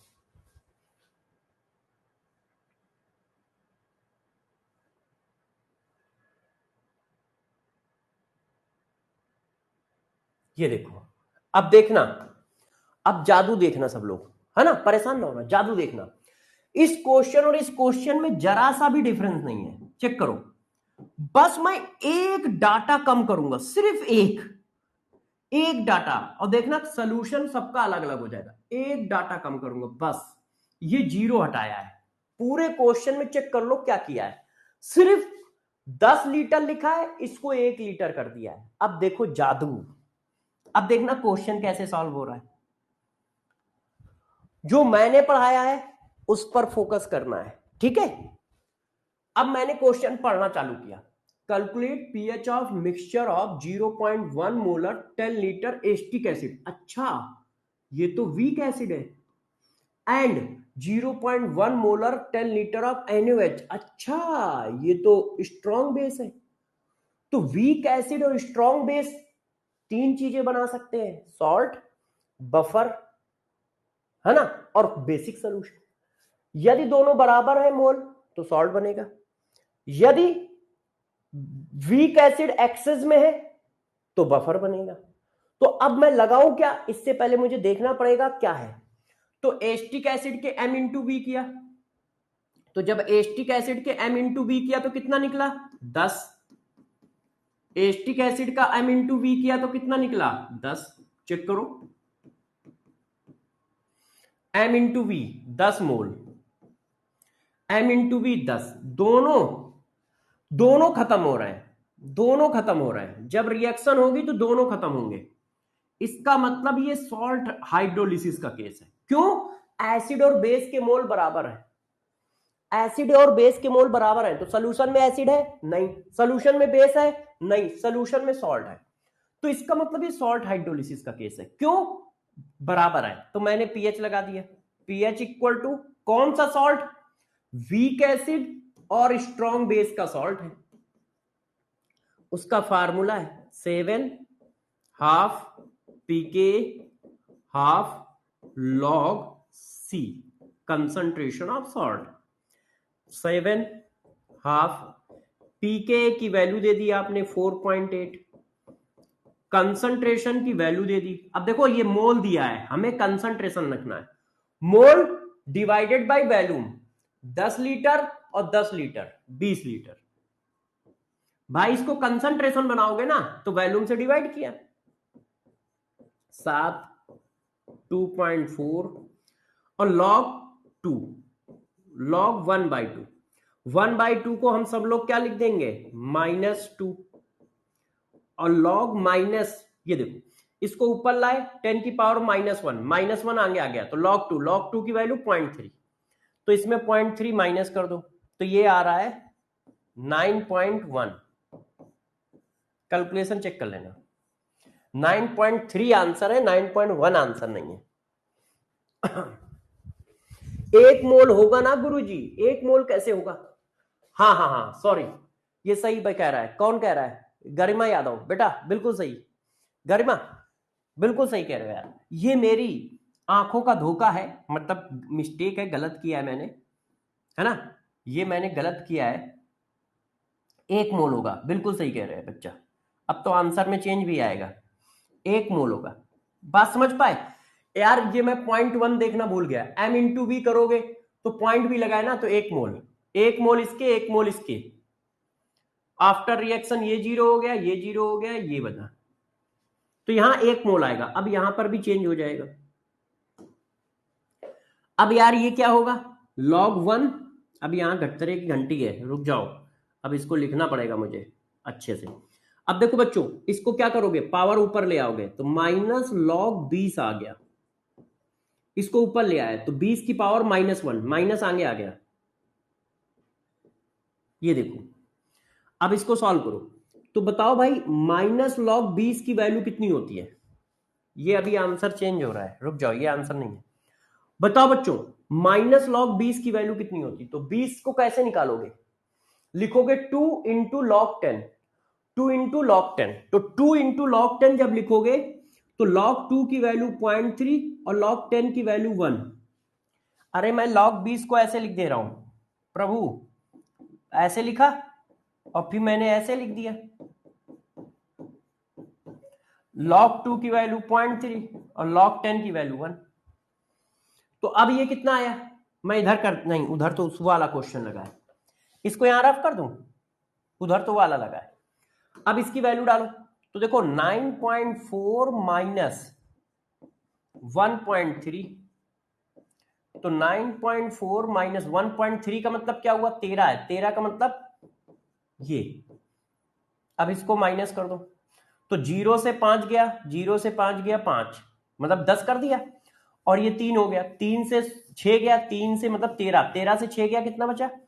13 से 6 गया 7, और ये 8।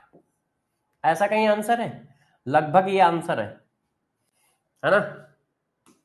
यदि नन ऑफ दीस ना होता तो मैं इसको टिक कर देता, इसको हटा लो, इसको 0 कर लो, नहीं तो इतना क्लोज आंसर है, तो इतना क्लोज आंसर तो माना जा सकता है। आप लोग समझ पाए? अब देखो वही क्वेश्चन यहां है। अब यहां पर मैंने देखा calculate pH of mixture of 0.1 into 10 litre weak acid, acetic acid, and 0.1 into 1 litre of NaOH strong base. Week acid strong base का सोल्यूशन है, इसका मतलब ये बफर भी हो सकता है, ये सॉल्ट हाइड्रोलिसिस भी हो सकता है, और ये प्योर बेसिक भी हो सकता है। यदि दोनों के मोल बराबर हैं तो सॉल्ट हाइड्रोलिसिस, और वीक एसिड एक्सेस में है तो बफर। अब देखो वीक एसिड एक्सेस में m इंटू वी किया 1 मोल, m इंटू वी किया 0.1 मोल, तो वीक एसिड क्या है? एक्सेस में, तो अब ये बफर हो गया। अब ये क्या हो गया? बफर। क्यों? क्योंकि वीक एसिड एक्सेस में है। देखो ये आया 1 मोल और ये आया 0.1 मोल, ये आया 0। अब ये लिमिटिंग रेजेंट है तो ये पूरा का पूरा खर्च हो गया, तो ये बचा 0। हाँ भाई, ये माइनस 0.1, तो ये कितना हो गया? 0.9 मोल। ये देखो, ठीक है?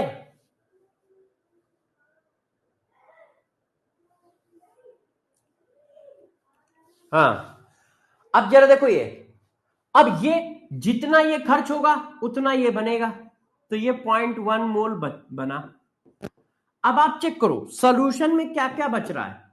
सॉल्यूशन में आपको मिला सॉल्ट, सॉल्यूशन में आपके पास बचा वीक एसिड, तो वीक एसिड उसके कॉन्जुगेट आयन का सॉल्ट बफर है। क्यों? बेस तो खत्म हो गया। तो अब आपने पीएच का फार्मूला लगाया, पीएच इक्वल टू पीके, पीके की वैल्यू दी है लॉग सॉल्ट, सॉल्ट की वैल्यू 0.1। अब हमें कंसंट्रेशन बनाने की जरूरत नहीं है, अपॉन एसिड, तो ये ऐसे हो गया। मैंने इसको क्या कर लिया, ये 1/9 हुआ, 1/9 को 9 ऊपर ले आए तो 9 की पावर -1, तो -1 यहां आ गया। अब देखो आप जानते हैं कि log 9, log 9 को हम क्या लिख सकते हैं? 2 की पावर 3, तो 2 आगे आ गया। और log 3 की वैल्यू कितनी होती है? log 3 की वैल्यू कितनी होती है आपको पता है? 2 इंटू 0.48, तो 4.8 माइनस 0.96, तो ये आ गया 3.52, 3.52, नन ऑफ दिस 3.52। ठीक है कि नहीं? दोनों में 0.1 मोल ही है। कार्तिक, अरे ना मुन्ना ना, यहां देखो क्या लिखा है 10 m इंटू वी करके मोल आएंगे प्रभु, कंसंट्रेशन नहीं लिखा है, m इंटू वी करके मोल लिखा है। अरे यार तुम मोल कॉन्सेप्ट ही भूल गए। अरे ना मुन्ना, ऐसा मत करो, इतना अत्याचार करोगे तो कहां जाएगा ये सर्वेश दीक्षित, इतना अत्याचार करोगे तो कहां जाएंगे तुम्हारे मास्टर जी, कहां जाएंगे मास्टर साहब, अभी चक्कर आएगा, गिर पड़ेंगे फर्जी में। धक्का दो, धीरे धीरे दो, जोर का धक्का धीरे धीरे दो, इतनी तेज तेज तुम शॉक दोगे तो क्या होगा मेरा, क्या होगा मेरा, अभी मैं यहां लेट जाऊंगा खड्डे से चक्कर आके। तो प्रभु हाँ, अरे भैया कंसंट्रेशन मतलब m इंटू वी। अच्छा वो एक बात कह रहा है कि सर कंडीशन में कंसंट्रेशन लिखा हुआ है। अच्छा इस चीज को मैं थोड़ा सा और डिस्कस कर देता हूं, है ना, बच्चा जो कह रहा है ना इसको चेंज कर देता हूं नहीं तो कंफ्यूज रहेगा। उसमें उसकी भी गलती इतनी नहीं है, उसमें यदि पूछो क्या बच्चे की गलती इतनी है, इतनी नहीं है। तो ये लो मुन्ना, मुन्ना ये लो, ये लो, ठीक है, ठीक है, उसमें इतनी गलती उसकी भी नहीं है। हाँ अब आप सोच रहे होगे देखो ये कितने सारे केस है, अब मैं आपको सीएचडी लिखता हूं, सारे केस बताए, अब मैं आपको सीएचडी लिखता हूं, एक जगह पे ये सारी चीजें करके देता हूं, जैसे आपको रिवीजन करने में याद करने में दिक्कत ना हो। कल मैंने सीएचडी लिखे थे उसी के आगे लिखूंगा।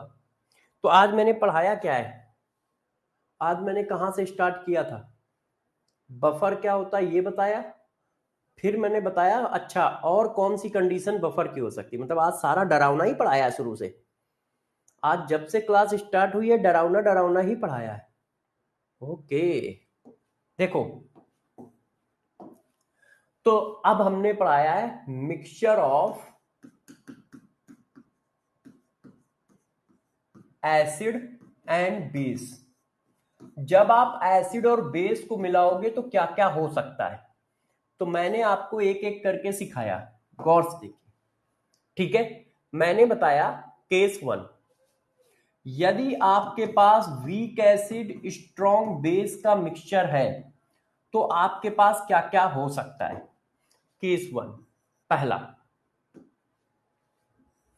पहला क्या क्या हो सकता है मैंने ये आपको बताया,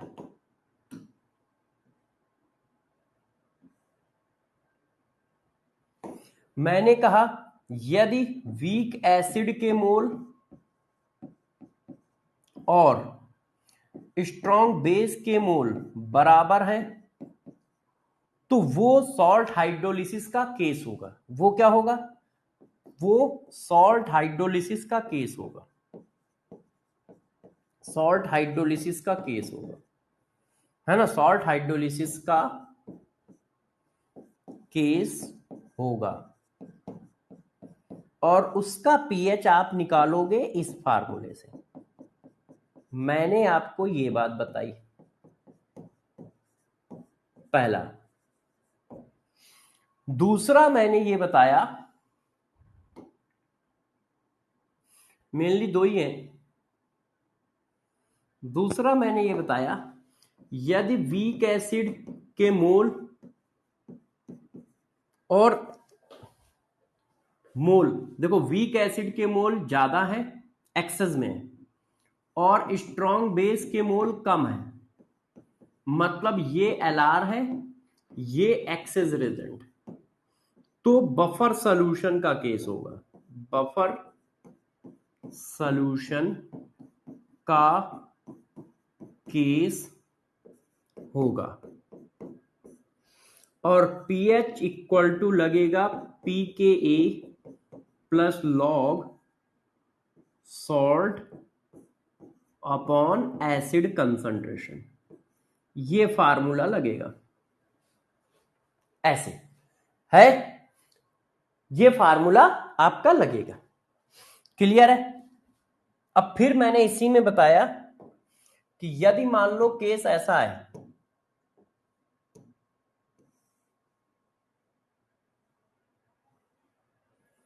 उसको कहां पे लिखा जाए?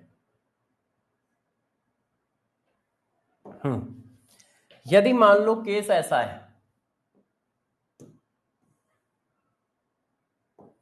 केस नंबर 3, क्या वीक एसिड के मोल कम है और स्ट्रॉन्ग बेस के मोल ज्यादा हैं, तो ये नॉर्मल बेसिक सॉल्यूशन होगा।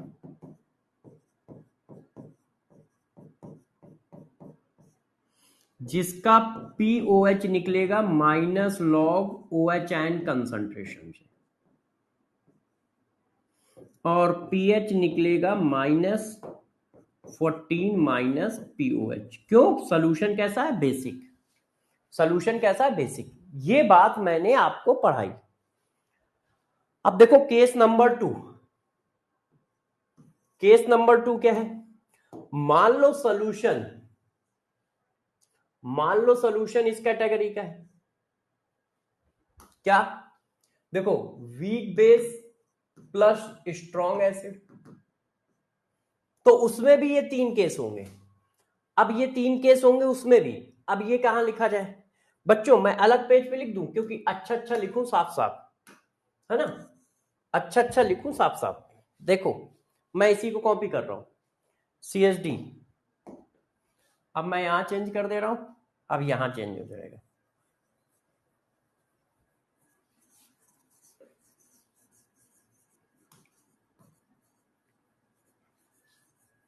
देखिए case number 2, weak base strong acid. अब यदि वीक बेस के मोल और स्ट्रॉन्ग एसिड के मोल आपस में बराबर है, तो जो सॉल्यूशन होगा वो सॉल्ट हाइड्रोलिसिस होगा। सॉल्ट हाइड्रोलिसिस का केस होगा। मगर ये सॉल्ट कैसा बनेगा? Acidic salt.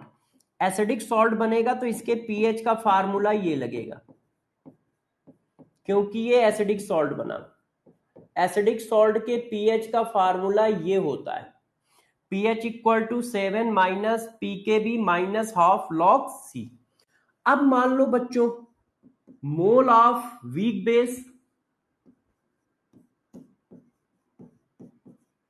Mole of weak base ज्यादा है मोल ऑफ एसिड से, तो आपको पता चल गया क्या बना? वीक बेस क्या है? Access Regent. स्ट्रॉन्ग एसिड क्या है? Limiting Regent. तो ये बनेगा जाके basic buffer solution. Basic buffer solution. और बेसिक बफर सॉल्यूशन बना है तो पहले निकलेगा pOH, concentration of salt divided by base. उसके बाद निकलेगा पीएच। डायरेक्ट पीएच निकलेगा ही नहीं। डिट्टो उसी तरह का केस है। अब मान लो कहीं पर ऐसा हो कि वीक बेस के मोल बहुत कम हो, एसिड स्ट्रॉन्ग एसिड के मोल बहुत ज्यादा हैं, तो सॉल्यूशन कैसा होगा? नॉर्मल एसिडिक सॉल्यूशन होगा। नॉर्मल एसिडिक सॉल्यूशन होगा। और उसका पीएच कैसे निकलेगा? PH equal to minus HN concentration of solution, जैसा हमेशा निकालते आए हो। ये केस है, ये देखो। तो इनके मिक्सचर को ध्यान रखिएगा, मेन यही दो है। अच्छा अब कुछ और बातें बताता हूं, ध्यान से देखो। नोट, गौर सुनना सारे बच्चे मेरी बात को, ठीक है? अच्छे से सुनना, ठीक है? पीएच ऑफ बफर सॉल्यूशन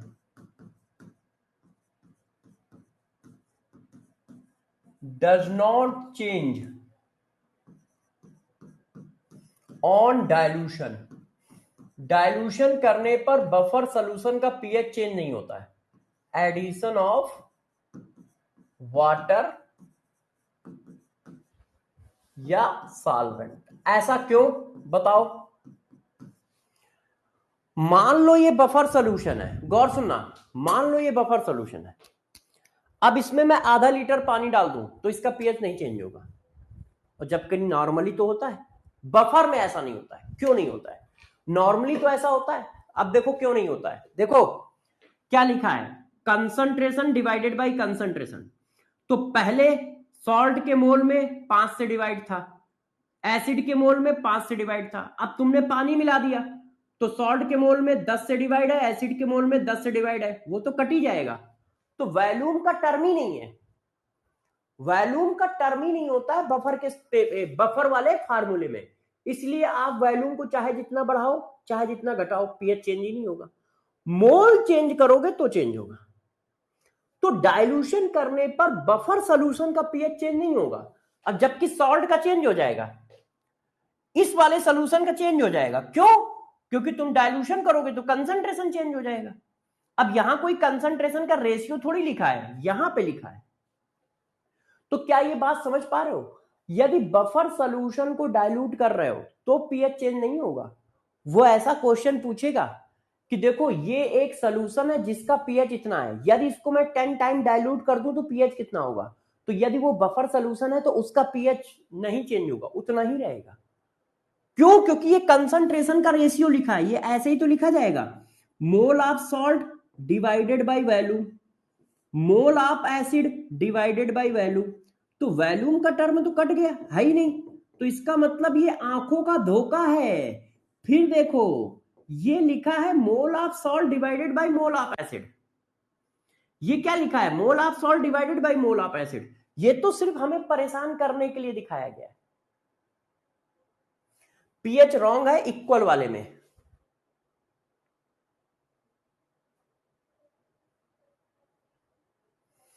नहीं बेटा ठीक तो है, इक्वल वाला ये है, सही लिखा है। PH equal to 7 plus half pK plus, अच्छा हाफ नहीं लिखा है, हाफ नहीं लिखा है, half pK plus half log C. आगे वाले में देखें, इधर लिखा है उधर नहीं लिखा है, ठीक है ना, यही कह रहे होगे ना, हाफ नहीं लिखा है। बात समझ पाए? तो ये पॉइंट याद रखिएगा। दूसरा, अब बताओ यदि बफर सॉल्यूशन का टेम्परेचर बढ़ा दिया जाए तो पीएच पे क्या होगा? PH of buffer solution, buffer solution inversely proportional होता है टेम्परेचर के। बच्चों ने कहा कैसे? बच्चों ने कहा कैसे? देखो टेम्परेचर बढ़ाओगे तो इक्विलिब्रियम कांस्टेंट बढ़ेगा, और इक्विलिब्रियम कांस्टेंट बढ़ेगा तो पीके कम होगा। क्यों? क्योंकि पीके इक्वल टू होता है माइनस लॉग के ए, इनवर्सली प्रोपोर्शनल होता है भाई। के ए और के बी इक्विलिब्रियम कांस्टेंट है, और ये इक्विलिब्रियम कांस्टेंट की रिएक्शन एंडोथर्मिक है। एसिड डिसोसिएट हो रहा है, बेस डिसोसिएट हो रहा है, बॉन्ड ब्रेक हो रहा है, बॉन्ड ब्रेक हो रहा है तो रिएक्शन एंडोथर्मिक होगा। एंडोथर्मिक रिएक्शन का टेम्परेचर बढ़ाओगे तो रिएक्शन फॉरवर्ड डायरेक्शन में जाएगी, तो इक्विलिब्रियम कांस्टेंट की वैल्यू बढ़ेगी, क्योंकि इक्विलिब्रियम कांस्टेंट टेम्परेचर पे डिपेंड करता है। पढ़ाया है ना, equilibrium constant only only only depend upon temperature. तो जब आप टेम्परेचर बढ़ाओगे तो इक्विलिब्रियम कांस्टेंट बढ़ जाएगा। के ए के बी ये सब इक्विलिब्रियम कांस्टेंट ही तो है। इक्विलिब्रियम कांस्टेंट बढ़ गया तो पीके कम हो गया, क्योंकि पीके माइनस लॉग के ए होता है। तो पीके कम हो गया तो पीएच कम हो गया, क्योंकि पीएच का फार्मूला ये वैल्यू कम होगी तो ये वैल्यू ऑटोमेटिक कम हो जाएगी। तो टेम्परेचर बढ़ाने पर पीके कम हो जाएगा तो पीएच कम हो जाएगा। तो बफर सॉल्यूशन का यदि आप टेम्परेचर बढ़ाओगे तो पीएच कम हो जाएगा। एसीपी सर के चैट में देखो मिल जाएगा, क्या मिल जाएगा बच्चों? बात समझ पा रहे हो? समझ पा रहे हो भाई? ये सारे पॉइंट समझ पा रहे हो? हाँ ये देखो, अब और बफर, अब बात आती है बफर रेंज क्या होती है। एक और पॉइंट, बफर रेंज। अब ये बफर रेंज क्या है आपको ये बताता हूं। आपने बफर की डिफिनीशन क्या बताई थी, जरा मेरे को बताना। आप लोगों ने बफर की डिफिनीशन मुझे क्या बताई थी, जरा मेरे को बताना। हाँ बेटा मार्टिन थोड़ा ध्यान दो। आपने बफर की डिफिनीशन ये बताई थी कि किसी भी सॉल्यूशन में 1-2 ड्रॉप एसिड मिलाएंगे तो पीएच अप्रोक्सीमेट सेम रहेगा, ऐसे सॉल्यूशन को बफर सॉल्यूशन कहते हैं।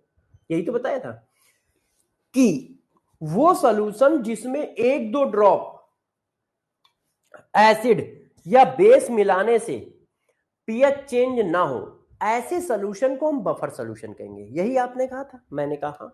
अब गौर से देखो, गौर से देखो, मैंने 1 ड्रॉप एसिड डाला, पीएच नापा, लगभग सेम है, 0.1 चेंज हुआ। 2 ड्रॉप डाला, 0.2 चेंज हुआ। 3 ड्रॉप डाला, 4 ड्रॉप डाला, अब वो चेंज होता जा रहा है। तो कब मैं उसको मना कर दूंगा कि अब बफर नहीं ला, क्योंकि तुमने एसिड ज्यादा डाल दिया है। मेरी बात समझिए, मेरी बात सारे बच्चे समझे। देखो मान लो कोई सॉल्यूशन है जिसका पीएच 3 है, अब मैंने इसमें ऐड किया 1 ड्रॉप स्ट्रॉन्ग एसिड, तो इसका पीएच जो है ये आया।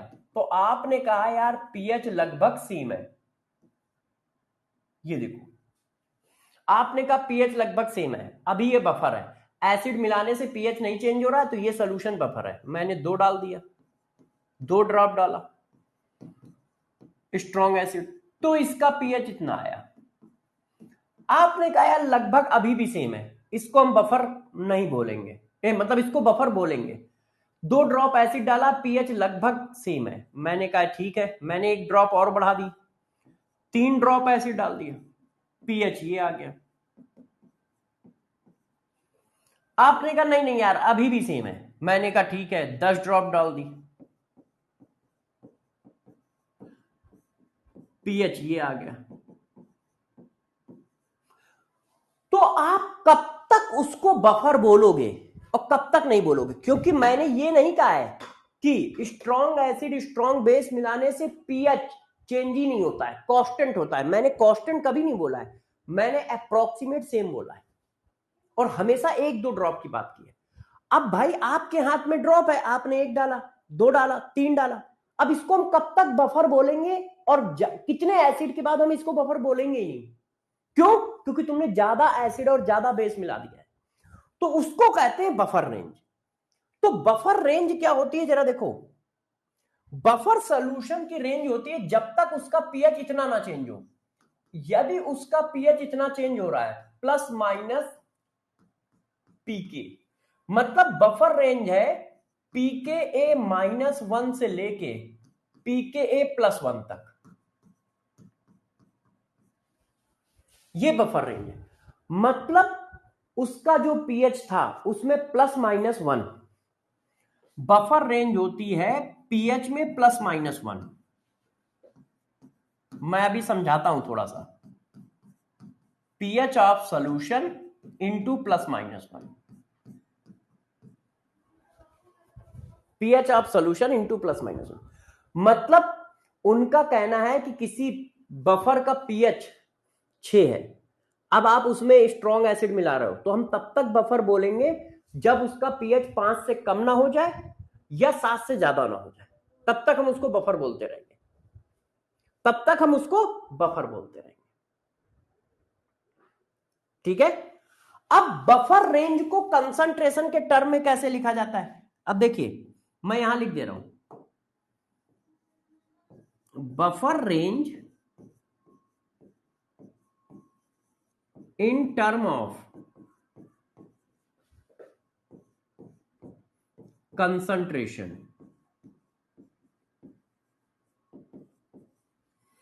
अब देखो ये जो 1 है ये किसकी जगह लिखा है, लॉग सॉल्ट अपॉन एसिड की जगह, तो बफर रेंज इसको बोला जाता है यदि सॉल्ट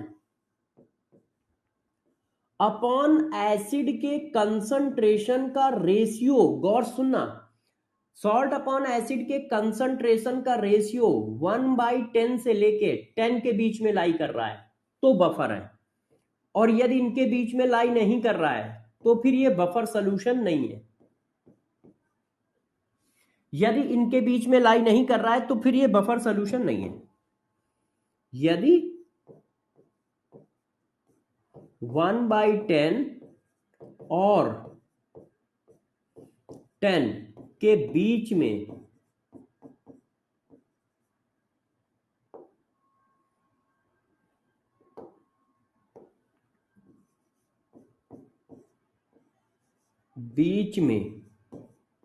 नहीं है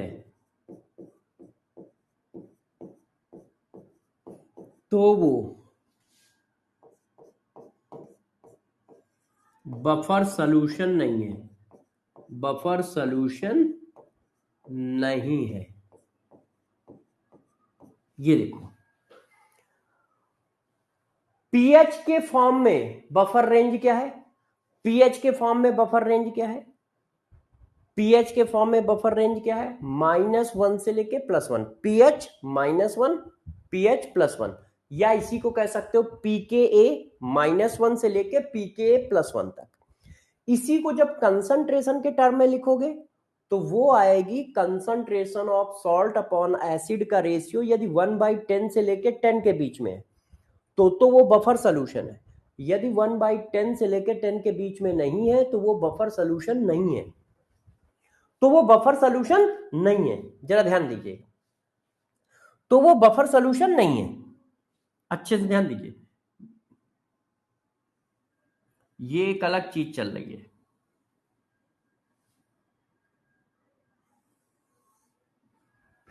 तो वो बफर सॉल्यूशन नहीं है। क्या? फिर से समझो, बफर सॉल्यूशन की रेंज क्या होती है? बफर सॉल्यूशन की रेंज होती है पीके -1 से लेके पीके +1 तक। इसी को कंसंट्रेशन के फॉर्म में बोलेंगे तो जब concentration of salt upon acid का रेशियो 1/10 से लेके 10 के बीच में है तो वो बफर है। इनमें से किसी भी लिमिट को क्रॉस करता है तो फिर वो बफर सोल्यूशन नहीं है। क्या है हमें नहीं पता, मगर वो बफर नहीं है। फॉर एग्जाम्पल जैसे मैंने ये क्वेश्चन पूछा, क्या ये बफर सोल्यूशन है? देखिए, मैं आपसे साफ साफ क्वेश्चन पूछ रहा हूं, अब बताना आराम से, ठीक है। 20 मोल इक्वल वैल्यू, देखिए, equal value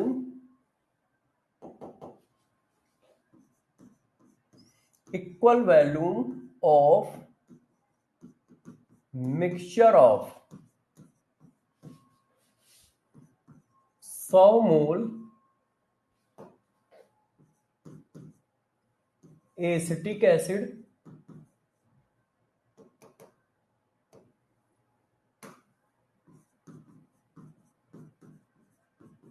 and 5 mole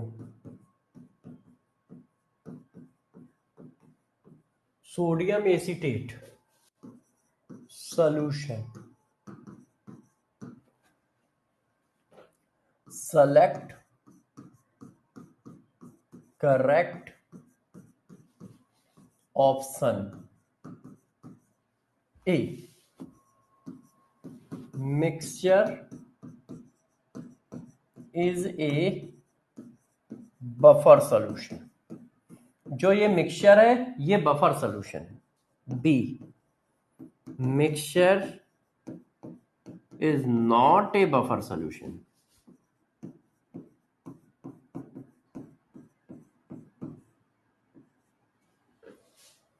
C, can not, C हम कुछ कह ही नहीं सकते। डी मे बी बफर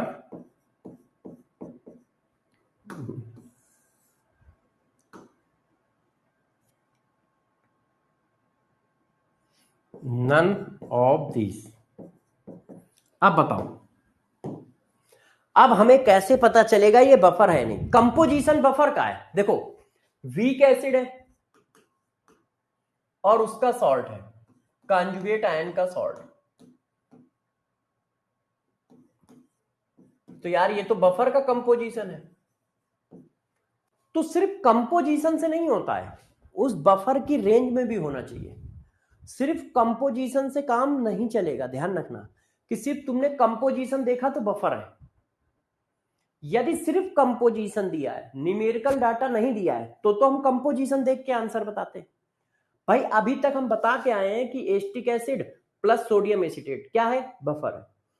तो जब तक न्यूमेरिकल डाटा नहीं दिया है तब तक तो हम कंपोजिशन से आंसर निकालते हैं कि भाई एसिटिक एसिड वीक एसिड है और सोडियम एसीटेट उसका कॉन्जुगेट आयन है, तो ये बफर है। मगर जब डाटा दिया हो तो बफर रेंज चेक करते हैं। अब हमारी बफर रेंज क्या है, उन्होंने कहा है कि यदि सॉल्ट अपॉन एसिड के कंसंट्रेशन का रेशियो 1/10 से लेके 10 के बीच में है तो बफर है, के बीच में है।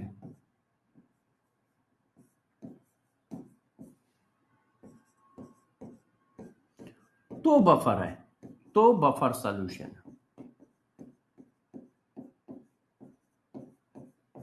तो अब यार निकालना पड़ेगा ना, हमने सॉल्ट का कंसंट्रेशन रखा 100 मोल, सॉरी सॉल्ट का कितना है 5 मोल, एसिड का रखा 100 मोल, तो ये 1/20 आया।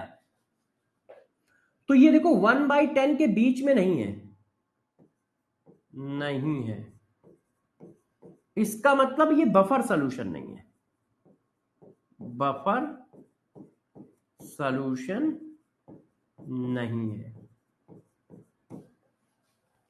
तो ये बफर सॉल्यूशन नहीं है, is not a buffer solution. सिर्फ कंपोजिशन से नहीं पहचानोगे, कंपोजिशन से तब तक पहचाना जाता है जब तक न्यूमेरिकल डाटा ना दिया जाए। मैं लिख देता हूं, जैसे आपको कंफ्यूजन ना हो, जैसे आपको कंफ्यूजन ना हो, है ना, ठीक है, गौर से देखो। जब न्यूमेरिकल डाटा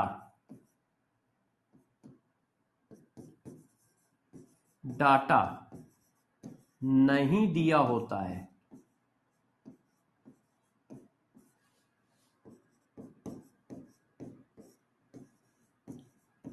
तब बफर कंपोजिशन से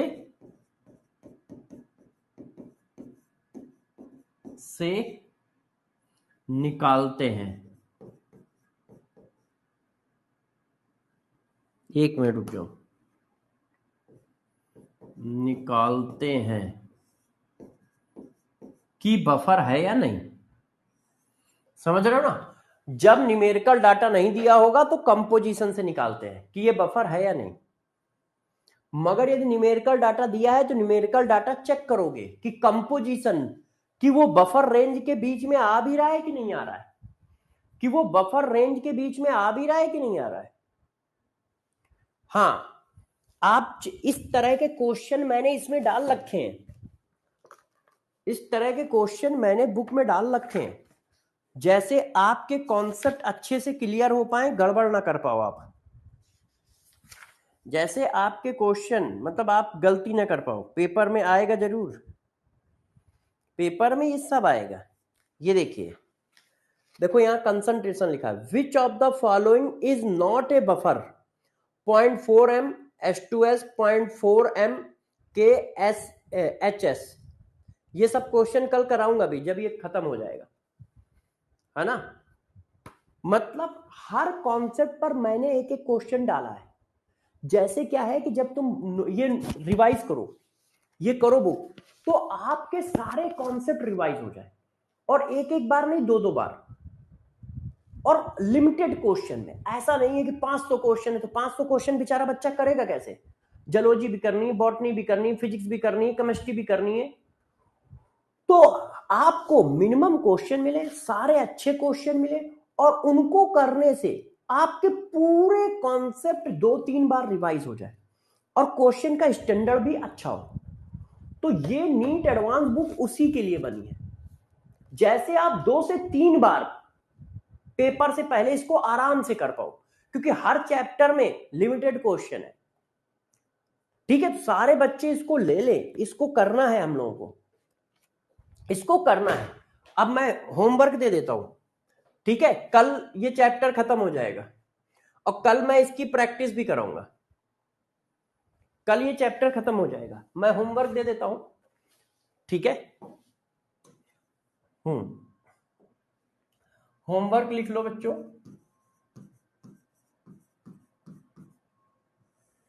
होमवर्क लिख लो। बफर के कौन कौन से क्वेश्चन करने हैं? बफर के तो आप सारे कर सकते हो। आपको हेडिंग करनी है salt hydrolysis and buffer solution, heading number 5.3 salt hydrolysis and buffer solution. 5.3 heading जो है, 5.3 हेडिंग बच्चों, 5.3 हेडिंग है salt hydrolysis and buffer solution. 5.3 heading में जो क्वेश्चन पड़े हैं वो salt hydrolysis and buffer solution के, बफर सोल्यूशन के। ये क्वेश्चन आपको करने हैं, क्वेश्चन नंबर 27 से लेके